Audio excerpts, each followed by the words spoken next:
प्रत्येक एक केस वेगळी असते. प्रत्येक केसमध्ये काहीतरी नवीन शिकायला मिळतं. भरपूर गोष्टी आम्ही सुद्धा म्हणजे शिकवतो पण शिकून पण घेतो.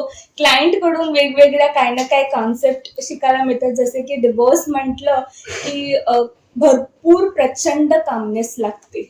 एवढी कामनेस की समोरच्याला खूप जास्त त्यांना सांगायला लागतं. नवीन पॉडकास्ट व्हिडिओ मध्ये तुमचं सगळ्यांचं स्वागत आहे. आज आणि आजपासून पूर्ण नवरात्रीचे 9 दिवस आपण 9 लेडीज सोबत हा नवरात्रीचा शूट करणार आहोत. कारण नवरात्री हा पूर्णपणे देवीचा सण आहे आणि देवी म्हणजे आपल्या घरातली लक्ष्मी आपण लेडीजना मानतो. तर नक्की हा शूट आणि ही 9 दिवसाची सिरीज तुम्ही एन्जॉय करा. आज आपल्या पॉडकास्ट वरती आपल्यासोबत फाल्गुनी ताई आहेत. फाल्गुनी ताई आता लॉ मध्ये प्रॅक्टिस करतायत. त्याच्या सोबत त्यांचं युट्यूब चॅनल सुद्धा आहे ज्याच्यावरती ते त्यांची डेली व्लॉगिंग आपल्या सगळ्यांसोबत शेअर करतात. सो आजचा आपला पॉडकास्ट त्यांच्यासोबत असणार आहे. So let start the podcast.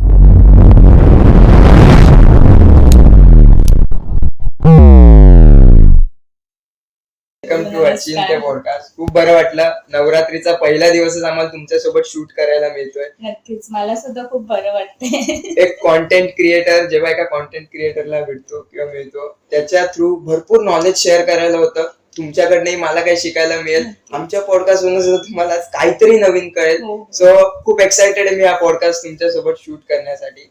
पण माझं सगळ्यात पहिले तुम्हाला विचारायचं झालं तर एक कॉन्टेंट क्रिएटर जेव्हा आपण स्वतःला म्हणतो तर त्या आणि शिवाय तुम्ही लॉयर सुद्धा आहात. तर लॉ ही एक अशी फील्ड आहे ज्याच्यामध्ये डेडिकेशन, त्याच्यानंतर सिरियस राहणं, काम राहणं खूप इम्पॉर्टंट असतं. आणि कॉन्टेंट क्रिएटर म्हटलं की चेहऱ्यावरती स्माइल, डेलीचं तुमचं अपडेशन, युट्यूबचं अल्गोरिदम आपण म्हणतो मेंटेन करणं, तिथे तुम्हाला पूर्णपणे एक्स्ट्रोवर्टनेस दाखवावा लागतो किंवा पूर्ण एक्साइटमेंट दाखवावी लागते. आणि सेम ऑपोजिट कोर्ट मध्ये असतं. तर ह्या सिच्युएशन तुम्ही कशा हँडल करतात? बेसिकली करिअर वाईज म्हणणं तर ते एक लहानपणापासूनची इच्छा होती की भरपूर म्हणजे शिकायचंय, चांगलं शिकायचंय, काहीतरी कुठल्या तरी चांगल्या पोझिशन नाव पाहिजे असं शिकायचं होतं. म्हणून करिअर वाईज लॉ चूज करणं आणि त्याच्या बरोबर हे करणं ते म्हणजे खूप आवड, आधीपासून अभ्यासाची प्रचंड आवड होती. आणि I use to be on top, म्हणजे नेहमी फर्स्ट क्लास सगळ्या ह्याच्यामध्ये. सो करिअर वाईज मला ते कधी सोडायचं नव्हतं लॉ. आणि विथ रिस्पेक्ट टू युट्यूब ती पॅशन, आवड माझीच नाही तर माझ्या बरोबर माझ्या नवऱ्याची प्रचंड आवड होती की आपण कुठेतरी काहीतरी आपली डेली रुटीन कुठेतरी शेअर करूया. सो डेली लाईफस्टाईल बद्दल आम्ही त्याच्यावर जास्त शेअर करतो युट्यूबवर. आणि लॉ तर ते आहेच, डे टू डे आपलं जे आहे कामकाज, प्रत्येकाचं एक पॅशन असतं आणि एक आवड असते. सो आम्ही दोन्ही सुद्धा जपण्याचा प्रयत्न करतो दोन्ही माध्यमातून. पण ते तुम्ही मला सांगायचं राहिलं की तो कामनेस जो असतो जो कोर्ट मध्ये आणि युट्यूब व्हिडिओ मध्ये असतो, जी एक्साइटमेंट, ती तुम्ही कशी हँडल करता? कामनेस म्हटलं की आपलं म्हणजे लॉ बोललं तर इट्स नॉट ऑलवेज की कामनेस राहायला लागतं. तिथे एक वेगळा आमचा अभ्यासाचा माध्यम येऊन जातो आणि ते होऊन जातं. बिकॉज दॅट इज ऑल्सो म्हणजे दोन्ही माध्यम बघितले तर ते आपल्या डे टू डे लाईफच्या रिलेटेडच आहेत. लॉ मध्ये सुद्धा आम्ही काही वेगळं आउट ऑफ द बॉक्स करत नाही. जे आपले डे टू डे रुटीन आहे तसंच आम्हाला आमची कामं येतात. म्हणजे जे आताच्या घडामोडी आहेत त्याच्या रिलेटेडच आम्हाला कामं येतात. आणि ह्याचं म्हटलं तर ह्याच्यामध्ये आमची लाईफस्टाईल येते जी आम्ही ऍक्च्युली हे करतो. जसं आम्हाला दोघांना सुद्धा, माझ्या हजबंडला आणि मला फिरायला आवडतं. मला आधीपासून फॅशनचं खूप आवड आहे की स्वतःला वेगवेगळ्या प्रकारे ड्रेसअप करणं हे खूप जास्त आवड आहे. तर ती जोपासण्याची प्रयत्न आम्ही या फील्डमध्ये करतो. जेव्हा तुमच्या युट्यूब चॅनल वरती किंवा तुमच्याबद्दल मी स्टडी केला त्याच्यामध्ये मला एक गोष्ट वेगळी जाणवली की तुमचं नाव फाल्गुनी आहे पण तुमच्या चॅनलचं नाव एकदमच डिफरंट आहे. मग त्याच्या मागची कॉन्सेप्ट तुम्ही? सो आमच्या चॅनलचं नाव आहे अभुनी. सो अभुनी म्हणजे अभि आणि फाल्गुनी दोघांचं जर्नी, जी आम्ही लॉच्या म्हणजे आमच्या करिअरच्या व्यतिरिक्त घरात कसे राहतो किंवा आम्हाला काय आवडतं. आम्हाला दोघांना खूप ट्रॅव्हलचं आवड आहे, खूप आधीपासून आहे. म्हणजे आम्ही जेव्हापासून डेट करायला लागलो तेव्हापासून आम्हाला दोघांना ट्रॅव्हलिंग खूप आवडतं, वेगवेगळ्या प्लेसेसवर जायला आवडतो. सो आम्हाला असं मनात आलं की वाय नॉट ते सगळं आपण कुठेतरी ट्रेजर करूया. म्हणून we started with our YouTube channel. Okay. आणि तुम्ही आज खूप सक्सेसफुली ग्रो सुद्धा झालेला आहात युट्यूब चॅनल वरती. कॉंग्रॅच्युलेशन. आणि अलॉंग विथ दिस जेव्हा आपण आता कोर्ट वरती आलोय तर आपण त्याच्याशी डिस्कस करूया की तुम्ही युट्यूब मग आपण लॉ पासून आपण सुरुवात केली तर त्यातच मला तुम्हाला थोडं ब्रेकडाऊन करायचं वाटेल की लॉ मध्ये एक्झॅक्टली तुम्ही कशाच्या बाबतीत कन्सल्टन्सी करता. मी सिव्हिल मॅटर्स जास्त हँडल करते. सिव्हिल मॅटर्स सो इनिशियली मी एका लॉ फर्मला असोसिएट होती. त्यावेळेस मी बँकिंग आणि कंपनी मॅटर्स करायची. जेव्हा पर्सनल प्रॅक्टिस चालू केली तेव्हा मी लँड केसेस, परत आपले हिंदू मॅरेज ऍक्ट केसेस, ते सगळे हँडल करायला लागली सिव्हिल मॅटर्स. हिंदू मॅरेज ऍक्टला थोडं तुम्ही बायफर्केट करू शकता. सो हिंदू मॅरेज ऍक्ट मध्ये आपलं हिंदू किंवा मोमेडियन ऍक्ट मध्ये आपल्या तर मेजरली ते येतात डिवोर्स केसेस येतात. सो डिवोर्स केसेस हँडल करते सगळे. त्याच्यामध्ये डोमेस्टिक व्हायलन्स वगैरे ते पण रिलेटेड केसेस सगळे येतात. ओके. आणि सिव्हिल मध्ये सिव्हिल मध्ये आपले लँड मॅटर्स रिलेटेड येतात, रेव्हेन्यू मॅटर्स, ते सगळे सिव्हिल मध्ये येतात. जेव्हा या सगळ्या केसेस येतात याच्या प्रत्येक केसेसच्या बाबतीत एक वेगळा स्टडी असतो किंवा प्रत्येक केसच्या मागे एक वेगळी कॉन्सेप्ट असते. तुम्ही ऍज अ लॉयर त्या कॉन्सेप्ट कडे कसं बघता? प्रत्येक एक केस वेगळी असते. प्रत्येक केसमध्ये काहीतरी नवीन शिकायला मिळतं. भरपूर गोष्टी आम्ही सुद्धा म्हणजे शिकवतो, पण शिकून पण घेतो. क्लायंट कडून वेगवेगळ्या काही ना काही कॉन्सेप्ट शिकायला मिळतात. जसे की डिवोर्स म्हटलं की भरपूर प्रचंड कामनेस लागते. एवढी कामनेस की समोरच्याला खूप जास्त त्यांना सांगायला लागतं की असं आहे, किंवा एक वेगळंच म्हणजे असं कधी कधी वाटतं की खूप सारे मोठे पण असतात आमच्यापेक्षा एजनी, की त्यांना आम्ही समजवतोय, सांगतोय. ती एक वेगळीच वेगळंच वेगळंच माइंडसेट असतं. ती लोक जेव्हा डिवोर्स करण्यासाठी म्हणजे येतात तुमच्याकडे कन्सल्टन्सी घ्यायला, तर डिरेक्टली एका लॉयरचा रोल काय असतो? म्हणजे त्यांना समजावणं की बेसिकली माझी स्ट्रॅटेजी अशी आहे की आय ऑलवेज ट्राय की मी समोरच्याला समजून प्रयत्न करू की लाईफ इज व्हेरी प्रेशियस. तुम्ही डिसिजन्स घेतात की आम्हाला नाही सोबत राहायचंय, पण एक तुम्ही ऍडजस्टमेंट किंवा काय ते करण्याचा प्रयत्न करा, की बिकॉज खूप कमी लाईफ आहे आणि त्यात ती तुम्ही भांडण करण्यात घालवू नका. तो माझ्याकडनं माझं 101% असतं की समोरच्याला मी एक्सप्लेन करू की तुम्ही ट्राय करा एकत्र राहायला, पण कधी कधी खूप स्टबन असतात, नाही ऐकत. सो आमच्याकडे पण काही पर्याय राहत नाही, तो त्यांच्यानुसारच मग आपल्याला करायला लागतं. पण माझ्या साईडनी खूप प्रयत्न असतं की नाही, की एकत्र राहावं. आय ट्राय की त्यांना काही ना काही सोल्युशन्स द्यावं. भरपूर सारे ऍडव्होकेट्स आहेत की नाही, की होत नाही जमते, नका राहू एकत्र, पण that is not a solution. कारण जसं मी बोलते की लॉ आपलं day to day life related आहे, तर कोणाला सजेशन दिलं तर ते काही फुकट जाणार नाहीये. सो समोरचा माणूस त्याच्यावरती नक्कीच विचार करेल की हे कसं करायला पाहिजे की नाही. सो ते प्रयत्न भरपूर असतात. सोशली ऍक्टिव्ह जेव्हा आपण असतो तेव्हा भरपूर सोशल मीडियाच्या पार्ट मध्ये आत्ता ह्या 2023 किंवा लॉकडाऊन नंतर म्हटलं गेलं तर खूप अशा नवीन केसेस सोशल मीडिया थ्रू बघायला भेटतात, ज्याच्यामध्ये यंग जनरेशन म्हणजे 20s पासून 25 किंवा 25 to 30 मध्ये जे आहेत त्यांचे डिवोर्स जास्ती होतो. खूप मेजॉरिटी म्हणजे आमच्याकडे असे सुद्धा मॅटर्स झालेले आहेत जे की 2 किंवा 3 महिनेच एकत्र राहिलेले आहेत आणि त्यानंतर त्यांना राहायचंच नाहीये, एकत्रच राहायचं नाहीये. ते काय झालेलं आहे की फॅसिनेशन झालेलं आहे प्रत्येक मुला आणि मुलीला, की मॅरेज म्हणजे लग्न केलं की भरपूर आपली लाईफ सुधारते, पण marriage is all about adjustment. आणि ते प्रत्येक मुला मुलीला यायला पाहिजे. फक्त मुलीला नाही तर मुलाला सुद्धा यायला पाहिजे. ऍडजस्टमेंट, एकमेकांची आवड निवड जोपासता यायला पाहिजे, कळायला पाहिजे की काय आहे. So adjustment is very important. पण आताची जनरेशन नाही ते ऍडजस्टमेंट करायला रेडी होत, म्हणून मेजॉरिटी डिवोर्स केसेस खूप वाढलेले आहेत. सो तुम्ही जे काही डिसिजन घेतात लग्न करण्याचे, करा. कमी एज मध्ये करायला नाही पाहिजे असं नाहीये, करा. पण त्याचबरोबर तुम्ही तुमचं काहीतरी एक करिअर सेट करा किंवा ऍडजस्टमेंट करा, फॅमिली बरोबर राहा व्यवस्थित, तर भरपूर साऱ्या गोष्टी व्यवस्थित होऊ शकतात. ऍडजस्टमेंट म्हणा तुम्ही इन टर्म्स ऑफ ते पण थोडं. ऍडजस्टमेंट म्हणलं की मुलींच्या केसमध्ये असे केसेस येतात की त्यांना इनलॉज बरोबर राहायचंच नसतं, किंवा खूप सारे शक असतात की बाबा नाही, असं नाही, मला हे काम करायला लागतं, ते काम करायला लागतं. पण केल्याने माणसाचं काही कमी होत नाही. जेवढं माझं असं मत आहे की जेवढं आपल्याच्यानी होईल तेवढं कामं केली पाहिजेत. आणि वेन यू लिव्ह म्हणजे एक प्रत्येकाने विचार केला पाहिजे की जेव्हा आपण वी आर बॉर्न इंडिव्हिज्युअली आणि जाणार पण तसेच आहोत. सगळे एकत्र बॉर्न होत नाही आणि एकत्र मरण येत नाही. तर प्रत्येकाने एकच विचार केला पाहिजे की बाबा आपण एकटे असलो तर हे सगळी कामं आपल्याला करणंच आहे. त्या हिशोबाने प्रत्येकाने प्रत्येकाचा शेअर घरात द्यायला पाहिजे. हे माझं पर्सनल मत आहे की मी जेव्हा पण कोणाला पण येतं डिवोर्स याच्यात पण मी त्यांना हेच एक्सप्लेन करते की तुम्ही एकटे राहत असते तर तुम्हाला पूर्ण घरातली कामं एकट्याला करणं आहे. सो आपण जेव्हा बोलतो ना की फॉरेनला जेव्हा मुलं जातात खूप त्यांना सगळं एकत्र एकट्याला करायला लागतं, पण त्याच्यातून ते शिकतात भरपूर साऱ्या गोष्टी. आपण इथे खूप डिपेंडेंट आहोत एकमेकांवरती.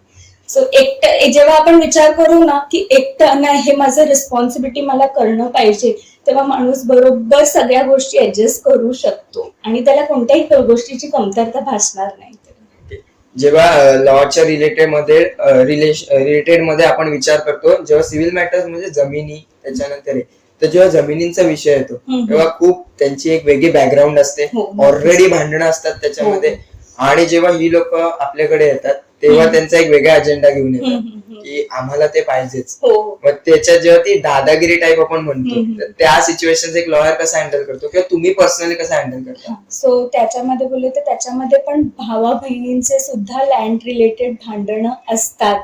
प्रत्येकाची एक वेगळी स्टोरी असते, तो एक वेगळी स्टोरी घेऊन येतो नाही. आणि ते एक माइंडसेट असतं की बाबा नाही हे माझी भलेही त्याची जमीन असो का नसो पण माझं आहे किंवा मला वडिलोपार्जित मिळालंय, मला मिळणंच आहे ही गोष्ट.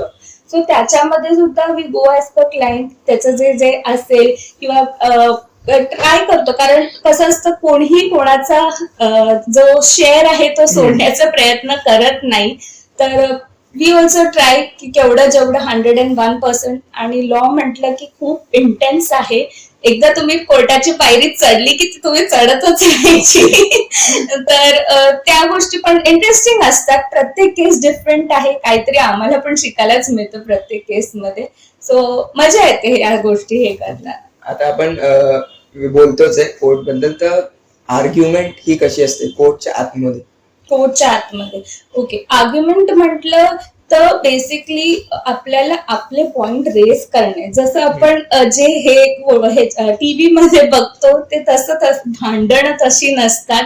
इट्स ऑल अबाउट की तुम्ही तुमचे पॉइंट कसे पुटअप करतात, त्या गोष्टी रिलेटेड येतात लॉ मध्ये.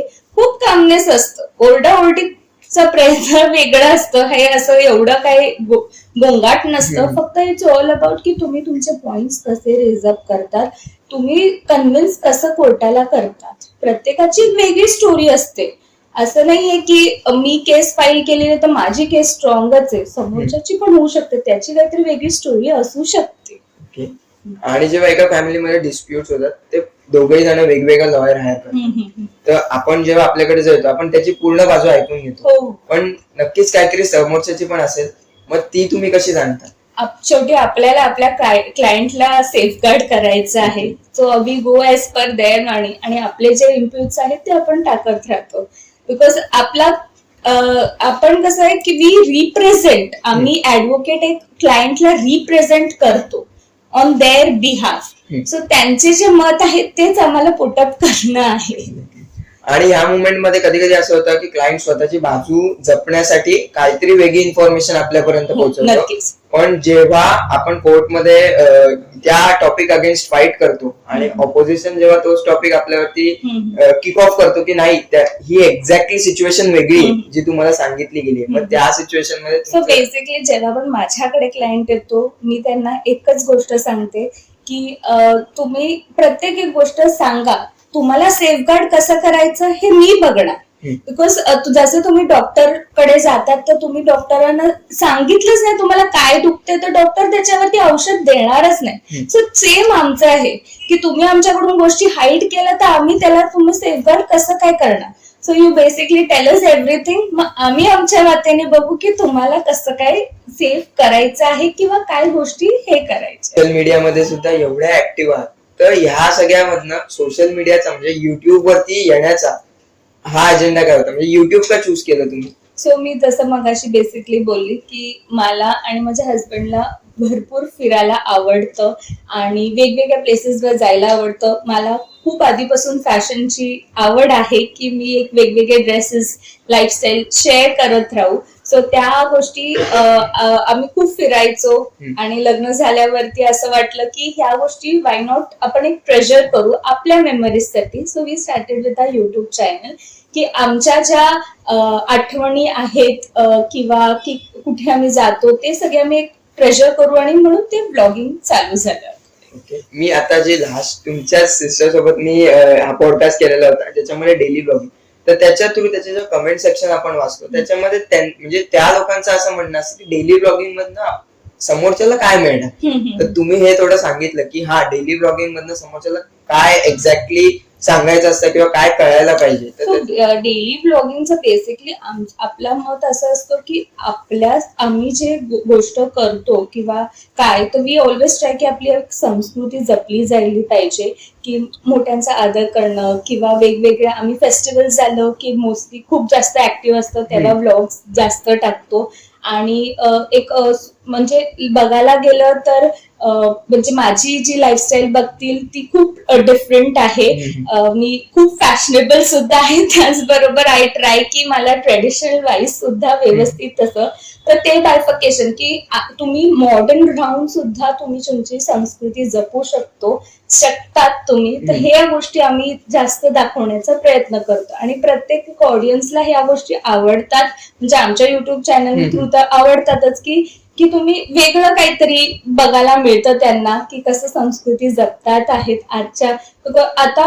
आताची जनरेशन अशी आहे की त्यांना फिरायला आवडतं पण मग ते घरातली कामं करायला आवडत नाही किंवा फेस्टिवल झाले की मग ते देवाचं वगैरे करायला आवडत नाही. तर आमच्या ब्लॉग्स थ्रू आम्ही तेच दाखवण्याचा प्रयत्न करतो की दोन्ही गोष्टी तुम्ही बॅलन्स आउट करू शकता. त्याचबरोबर तुमचं करिअर सुद्धा ते तुम्ही कुठेही सोडू नका.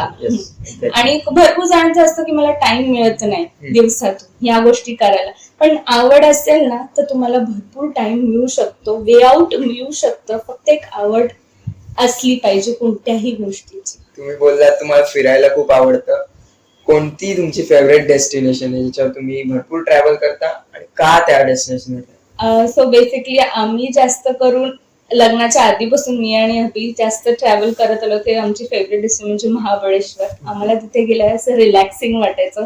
मी जेव्हा मुंबईला जॉबला होती, जेव्हा लॉ प्रॅक्टिस करत होती तेव्हा पण I use to only get Saturday Sundays off. पण आम्ही तेव्हा पण मेकअप शुअर करायचं की आम्ही सॅटर्डेला जाऊन संडेला रिटर्न येऊ. पण त्या प्लेसवर आम्ही खूप ट्रॅव्हल केलेलं आहे. महाबळेश्वरच्या वाईब्स खूप डिफरंट आहेत. येस. आणि तिथलं जे weather because of hill station खूप एक कामनेस वाटतं, वेगळं रिलॅक्सिंग वाटतं. मला आणि त्याला खूप प्रचंड आवडते. आणि मेन एक शहरामध्ये आणि तिथे फरक माइंड स्टेबल राहतं आपलं. अजून कोणते डेस्टिनेशन तुम्हाला म्हणजे फिरण्याच्या हिशोबाने नाही पण एज्युकेशनच्या हिशोबाने की तिथे जाऊन काहीतरी नवीन शिकायला मिळतं किंवा ठीक आहे काहीतरी आहे इथे या जागेवरती काहीतरी असं एक प्लेस नाही. वी ऑलवेज ट्राय की वेगवेगळ्या प्लेसेस म्हणजे आम्ही दोघं पण वेगळ्या वेगळ्या प्लेसेसवर फिरू, काहीतरी नवीन शिकू. सो आम्हाला वेगवेगळ्या कंट्रीज व्हिजिट करायला सुद्धा जास्त आवडतात. सो आता एक प्रेग्नन्सीमुळे स्टॉप आलेला आहे, पण त्याच्या आधी आम्ही 2 years मध्ये भरपूर वेगवेगळ्या प्लेसेस वरती फिरलो आहोत. इंटरनॅशनल बोला किंवा इंडियामध्ये बोला, भरपूर वेगवेगळ्या जागांवर फिरून झालेलं आहे की प्रत्येक कुठल्या. आणि वी ऑलवेज ट्राय की we don't go through tours. आम्ही असं असतं की आम्ही त्या प्लेसवर स्वतः जाऊ आणि एक्सप्लोर करू आणि काहीतरी वेगळं म्हणजे तिथे लोकलाईट बरोबर थोडंफार आपली जी होईल कन्व्हर्सेशन करू आणि त्यांचं काय असेल ते वेगळं शिकायला एक कनेक्शन बनवण्याचा प्रयत्न. आणि आम्ही दोघं सुद्धा असं आहे की बाहेर कंट्रीज मध्ये सुद्धा गेल्यावरती वी ट्राय की त्यांचं लोकलाईट फूड खावं, भले ते थोडंसं असो पण वी ट्राय. ओके. आणि जेव्हा हे कंटेंट तुम्ही क्रिएट करता ऍज बिन तुम्ही कोर्टला सुद्धा जाता, तुम्ही कंटेंट सुद्धा क्रिएट करता, शिवाय तुम्ही घरात सुद्धा, तर हे 3 पॉइंट जेव्हा आपण मर्ज करतो तर हे 3 कसे हँडल केले जातात? सो जसं आम्ही तेच बोलतो की घरातलं सांभाळणं ते तर इम्पॉर्टंट आहे. फॅमिली सॅटिस्फॅक्शन, फॅमिलीला खुश ठेवणं हे तर इम्पॉर्टंट आहेतच. त्याचबरोबर करिअर वाईज सुद्धा मी माझं लग्न झाल्यानंतर मी स्टॉप नाही केलं प्रॅक्टिस करणं. आणि त्याच्या मागे खूप मोठं श्रेय म्हणजे माझ्या सासू सासऱ्यांचं आहे की त्यांनी मला हे केलं की नाही म्हणजे मला जाऊन आठवतं फेब्रुवारीमध्ये लग्न झालं, मार्च पर्यंत आम्ही फिरतच होतो. मग नंतर त्यांनी सांगितलं की नाही, की तुला आता you have to be back on your foot. परत तू चालू कर तुझी जी प्रॅक्टिस आहे, लोकलच चालू कर. बिकॉज मी त्याच्या लग्नाच्या आधी मुंबईला प्रॅक्टिस करत होती. पण त्यानंतर त्यांनी सांगितलं नाही, तू इथे केलं तरी जाईल पण तू प्रॅक्टिस कर. सो त्यांचा सुद्धा खूप मोठा खारीचा वाटा आहे की त्यांनी सपोर्ट केलं की नाही तुला प्रॅक्टिस करणंच आहे. आणि देन त्यानंतर आम्ही कुठेतरी 2-3 मंथ्स नंतर we started with a YouTube channel also. So होऊन जातं, आवड आहे म्हणून होऊन जातं, सगळं काय मॅनेजेबल होऊन जातं. ओके, जेव्हा युट्यूब चॅनल स्टार्ट केलं तेव्हा माइंडसेट काय होता? माइंडसेट हेच होतं की आपले फक्त जे आपण फिरतोय ना डेली, आपण जे वेगवेगळं कुठे कुठे जातोय ते लोकांपर्यंत पोहोचवणं आणि आपले मेमरीज आपण ट्रेजर करणं. किती वर्ष आली चॅनल? चॅनलला ऑलमोस्ट आमच्या लग्नाला झाली तेवढी 2.5 years झाली. या 2.5 years मध्ये जेव्हा आपण बघतो की जनरेशन चेंज होत राहते, लोकांचे विचार चेंज होत राहतात आणि मेन इंटरेस्ट लोकांचा चेंज होत राहतो. तर ते सगळ्या गोष्टी तुम्ही पकडून जेव्हा एक कॉन्टेंट क्रिएट करता, तर ह्या मागे तुम्ही कसं ठरवता की ह्या जनरेशनला हेच पाहिजे? या जनरेशन असं विचार नाही करत, फक्त एक आपल्याला आवड आहे ना म्हणून आम्ही ते व्हिडिओज टाकत गेलो आणि लोकांपर्यंत पोहोचत गेले. त्यांना सुद्धा आवडत आहे की काहीतरी नवीन नवीन येत आहे, वेगवेगळं काहीतरी कॉन्सेप्ट. बिकॉज लास्ट इयर आपण जशी गणपती सेलिब्रेट केली ती नेक्स्ट इयर सेम नसणारच, वेगळं काही ना काही फॅमिलीज मध्ये सुद्धा. आणि त्याच्यामध्ये आमची फॅमिली सपोर्ट प्रचंड असल्यामुळे आम्हाला ह्या गोष्टी पॉसिबल होत आहेत. फॅमिली सपोर्टचा किती फरक पडतो? भरपूर पडतो. Family support is much important in life. पण होऊन जातं या गोष्टी. या गोष्टी जेव्हा आपण बघतो इन सेन्स, म्हणजे आता मी युट्यूब बघतोय, ओके, तर मला प्रत्येक चॅनल कडनं एक अपेक्षा असते. सर तुम्हाला काय वाटतं की लोकांना तुमच्या चॅनल कडनं काय अपेक्षा आहे जे तुम्हाला डेली फॉलो करतात? सो त्यांना ऍक्च्युली आमची लाईफस्टाईलच जास्त आवडते असं आम्हाला वाटतं. किंवा आम्ही आमचे ड्रेसेस म्हटलं, बिकॉज एव्हरी खालती ब्लॉगच्या खालती एक कॉमेंट असतेच की हा ड्रेस कुठून घेतलाय, हे कुठून घेतलेले, ते कुठून घेतलेले. सो त्यांना एक वर्सेटॅलिटी बघायला मिळते आमच्या ब्लॉग्स थ्रू. काहीतरी नवीन कन्सेप्ट बघायला मिळते किंवा क्लोथ्स रिलेटेड असो ते मिळतं बघायला. वस्तू असते घरात आपण जे काही गोष्टी आणतो त्या गोष्टी काय काय बघायला मिळतात. रिच्युअल्स आपण जे फॉलो करतोय ते काहीतरी वेगळं बघायला मिळतं. आणि प्रत्येकाला असतं ना की ह्यांच्याकडे काय पद्धत आहे, संस्कृती हे कसे जपतायत, काय करतायत, त्या वेगवेगळ्या गोष्टी बघायला लोकांना आवडतात. असं आम्हाला आता 2.5 years मध्ये रिअलाइज झालेलं आहे. जेव्हा या सगळ्या गोष्टी लोकांपर्यंत पोहोचतात आणि तुम्हाला त्याचा फीडबॅक मिळतो की हा हे खूप चांगलं केलं तुम्ही, जसं तुम्ही आता म्हणालात की तुम्ही कमेंट सेक्शन वाचता, हे खूप इम्पॉर्टंट असतं. कारण लोकांसोबत आपण कनेक्टेड राहिलो तर ते आपल्यासोबत कनेक्टेड.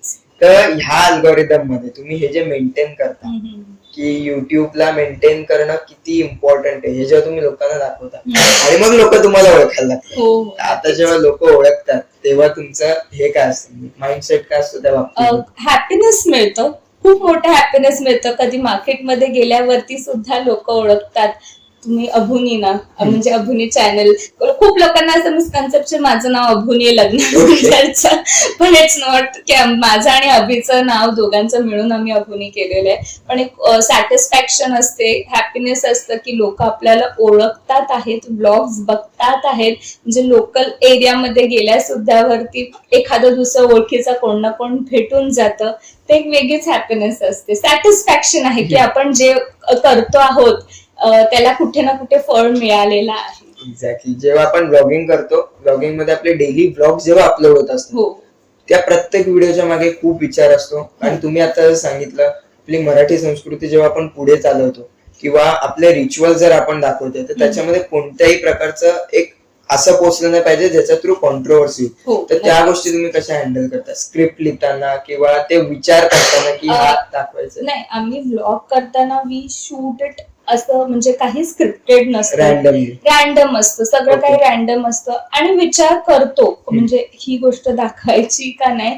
पण जे आमचं आहे रुटीन आहे त्याच गोष्टी आम्ही दाखवतो. आउट ऑफ द बॉक्स किंवा असं स्क्रिप्ट करून नाही आपल्याला आता असं दाखवायचं ते तसं काही दाखवत नाही. जे आहे डेली जे आम्ही आमच्या पद्धतीने आम्ही राहतो त्याच पद्धतीने दाखवतो. वेगळं काही दाखवत नाही, हे स्क्रिप्टेड काही दाखवत नाही. तेच, कारण ह्या गोष्टी क्लिअर होणं खूप इम्पॉर्टंट आहे. बिकॉज लोक जेव्हा बघतात आणि फेम आल्यावर त्या लोक अजून बघतात हो हो नक्कीच. आणि मग हा ह्याला वेगळं सांगणार तो त्याला वेगळं सांगणार. बिकॉज आणि मोस्टली लोक म्हणतात की डेली ब्लॉगर जे असतात किंवा ब्लॉगिंग जे करतात ते एक स्क्रिप्ट फॉलो करतात. तर ती माइंडली स्क्रिप्ट असते का हँड रिटन असते ते तुम्ही आता दॅट इज क्लिअर केलं. Very difficult. जेव्हा आपण ब्लॉगिंग डेली ब्लॉगिंग असो किंवा ब्लॉगिंग करो, तुम्ही स्क्रिप्टेड गोष्टी करणं खूप डिफिकल्ट आहेत. एव्हरी डे ठीक आहे, स्क्रिप्टेड सुद्धा तुम्ही म्हटलं ना की एक दिवस माणूस तो स्क्रिप्ट करेल, दुसऱ्या दिवशी करेल. एव्हरी डे करणं इट्स नॉट पॉसिबल. एक्झॅक्टली. ते पॉसिबलच नाहीये की ती गोष्ट आपण एव्हरी डे सेम असं हे म्हणजे एक म्हणजे स्क्रिप्ट करून करणं. सो आम्ही जसे आहोत तसेच दाखवण्याचा प्रयत्न करतो. डेफिनेटली. प्रत्येक ब्लॉगच्या मागे तुमची थिंकिंग काय असते की हा ब्लॉग लोकांपर्यंत कसा पोहोचला पाहिजे? प्रत्येक ब्लॉगच्या मागे एकच असते की आपला ब्लॉग थ्रू काहीतरी कोणत्या तरी म्हणजे कोणाची तरी लाईफ एनलाइटन व्हावी, काहीतरी त्यांना शिकायला मिळावं. हेच गोष्ट आम्ही फक्त दाखवण्याचं, भले ते लाईफस्टाईल असो किंवा काय वेगळं कुठे आम्ही फिरायला गेलो तर फिरण्याचं सुद्धा आमचं हेच असतं की तुम्ही सुद्धा तुमची आवड जोपासू शकतात, फिरू शकतात. तुम्हाला out of your busy schedule time काढणं आहे. आणि फिरण्याच्या ज्या गोष्टी आम्ही दाखवतो ते तेच आहे की लोकांना इझिली हँडपिक व्हायला पाहिजे की इथे आपण इझिली जाऊ शकतो, एकटे सुद्धा फिरू शकतो. त्याच्या मागचा हेतू असतो. जे डेली ब्लॉगिंग मध्ये तुम्ही आता जे म्हणालात की टाइम, तर टाइम हा स्वतःसाठी किती इम्पॉर्टंट असतो, म्हणजे स्वतःला टाइम देणं थ्रू दी व्हिडिओज किंवा आपली आवड जोपासणं हे किती इम्पॉर्टंट असतं? भरपूर इम्पॉर्टंट असतं. तेच मी बोलते की आवड पाहिजे. आवड असली ना की टाइम बरोबर मॅनेज होतो. तुमच्यामध्ये आळस असेल तर तुम्हाला काहीच तुम्ही गोष्टी करू शकत नाही. आळस हा माणसाचा खूप मोठा शत्रू आहे. आळशी माणूस काहीच करू शकत नाही. पण ते एक बॅक ऑफ द माइंड नेहमी पाहिजे, नाही आपल्याला हे करायचंच आहे आणि हे होईल, जेवढं होईल तेवढं आपण करूया. हे विचार असेल ना माणूस खूप पुढे जाऊ शकतो. तुम्ही आता आमच्या व्ह्युअर्सना आणि शिवाय जी येणारी जनरेशन आहे किंवा आता जे ग्रो होत आहेत त्यांना तुम्ही काय सल्ला द्याल? युट्यूब रिलेटेड और डेली लाईफ? माझं फक्त एकच गोष्ट आहे की तुम्ही तुमचे पॅशन जे आहे ती जोपासा आणि काही ना काही माणसाने केलं पाहिजे. असं स्थिर राहिलं नाही पाहिजे. छोटं मोठं काम का नसो, कुठलाही काम असो, काहीतरी करा. घरात बसून राहू नका. छोटस काम का नसो, भलेही त्याच्यामध्ये तुम्हाला पैसा मिळो का नाही, स्वतःला एंगेज ठेवा. हेच माझं मत आहे. एंगेज राहिलं ना की माणूस सुद्धा फ्री माइंडेड राहतं. मग त्याचं इथे तिथे गॉसिप मध्ये लक्ष लागत नाही, उठ्या ठेवा होत नाही. स्वतःला कसं आपण एंगेज करू शकतो हे माणसाने केलं पाहिजे. हेच माझं मत आहे. ओके, खूप बरं वाटलं तुमच्यासोबत आज शूट करून. खूप काही शिकायला मिळालं. Along with law, along with your YouTube channel खूप गोष्टी कळल्या. कसं हँडल केलं जातं, घर कसं सांभाळायचं, करिअर कसं सांभाळायचं, ऍज वेल तुम्ही जो प्लॅटफॉर्म निवडलाय तो कसा सांभाळायचा. नक्कीच या नवरात्रीमध्ये तुमच्या थ्रू लोकांना काहीतरी शिकायला मिळेल आणि मला सुद्धा भरपूर काही शिकायला मिळतं प्रत्येक पॉडकास्ट मधनं. थँक्यू सो मच तुम्ही या चॅनल वरती आलात आणि नक्की मॅमला सपोर्ट करा. मी त्यांच्या चॅनलची शिवाय इंस्टाग्रामची लिंक डिस्क्रिप्शन मध्ये देतो. मला सुद्धा सपोर्ट करा. Thanks for watching.